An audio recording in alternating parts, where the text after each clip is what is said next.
Today, all AMD owners need to look out for this. Next-gen GPUs and CPUs could have a decent price. Do not buy Intel's new CPU, and AMD unlaunched their Ryzen 7000X 3D parts.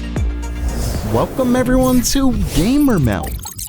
First up for today, I have a story that shows AMD owners need to be careful. Specifically, Google has been caught showing fake AMD driver downloads on their site. In a new Reddit post, a user shared a screenshot of a clearly fake AMD website when searching for drivers. What's annoying is that it's above the real AMD.com site. That's ultimately because it's an ad, but plenty of people still don't know the distinction between ads and an organic search result in Google, especially given the ads many times are what you're actually looking for. But here, that's obviously not the case. Not only that, but PC World even found something similar on Bing. And what's worse is that the Google link apparently takes you to a lookalike AMD.com site that actually has an executable file for download, almost certainly filled with malware. Basically, this is a reminder for AMD users, or really anyone going online to download a file. Double check the link address. Don't just go off of how the site looks.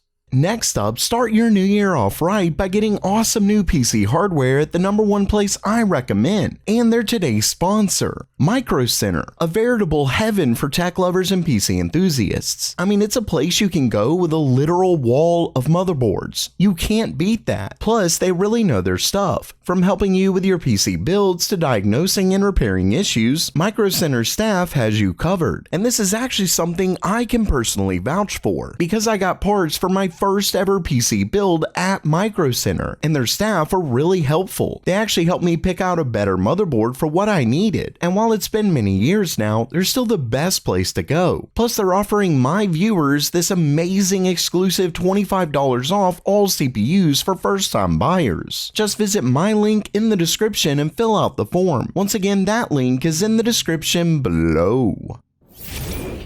Next up for today, it looks like Nvidia and AMD's next-gen GPUs and CPUs could actually be a decent price. For those who don't know, the pricing for shrinking transistors is going up, thanks at least in part to the costs like tooling and steps associated with creating the smaller transistors, making it harder and harder for companies to justify the prices associated with it, especially given the current economic issues facing large parts of the world. And this brings us to today's story. In a new report from MyDrivers.com, AMD, Nvidia, and others think that TSMC's new 3nm node is too expensive, and given its first generation reportedly only has a yield rate of between 60 to 80%, or potentially even lower than 50% according to one outlet, and that it's over 20 grand per wafer means it isn't looking all that good. Maybe TSMC could have gotten away with this during the shortages over the last couple years, but as of now, they apparently can't. And that's reportedly why industry sources have told MyDrivers that TSMC is preparing to cut prices of their 3nm process to attract more customers. Basically, if AMD and Nvidia use TSMC's 3nm process for their next-gen GPUs, we could be looking at better prices, at least from what they could have been if this didn't happen. And Ryzen 8000 if AMD uses 3nm for next-gen CPUs. Fingers crossed.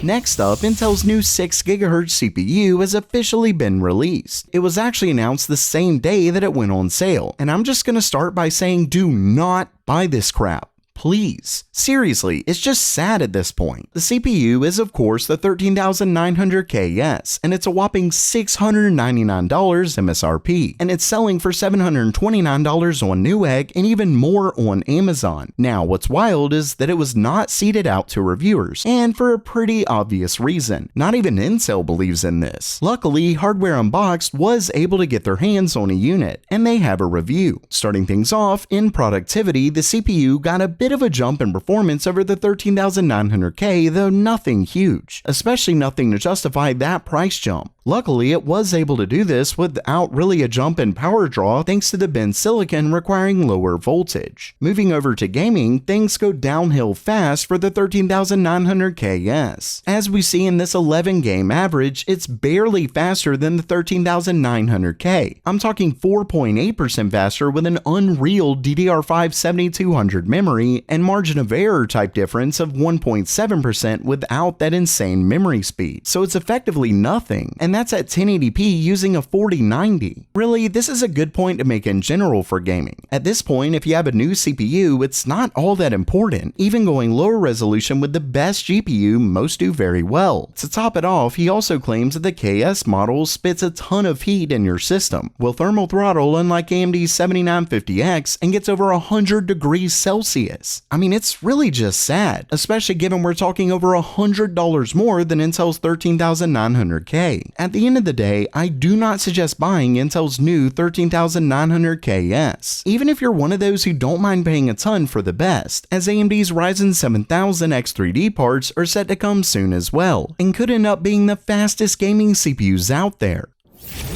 And speaking of AMD's new Zen 4 X3D parts, I have an update to a recent story. And for those who want to stay up to date on all the latest PC hardware news, make sure you're subscribed to GamerMeld. Now, if you remember in my last video, AMD revealed the release date for the parts would be on February 14. Unfortunately, it looks like we won't be getting love from AMD this Valentine's Day as the company walked that date back. In an official statement from the company, AMD stated, quote, "As you know, today AMD.com briefly published a launch date for the Ryzen 7000 X3D series desktop processors. However, that date is incorrect. We have not confirmed a launch date at this time. We will provide updates on the expected availability of these processors at a future date." So yeah, they did walk back that date, unfortunately. I guess you could say they unlaunched it. But unlike Nvidia's 12GB 4080 unlaunch, AMD's X3D parts should still be coming in February, just not the 14th. I'm guessing AMD originally had it for that day, but they had to push it off a bit for some reason. Regardless, it's only a month away, so we still won't have to wait long.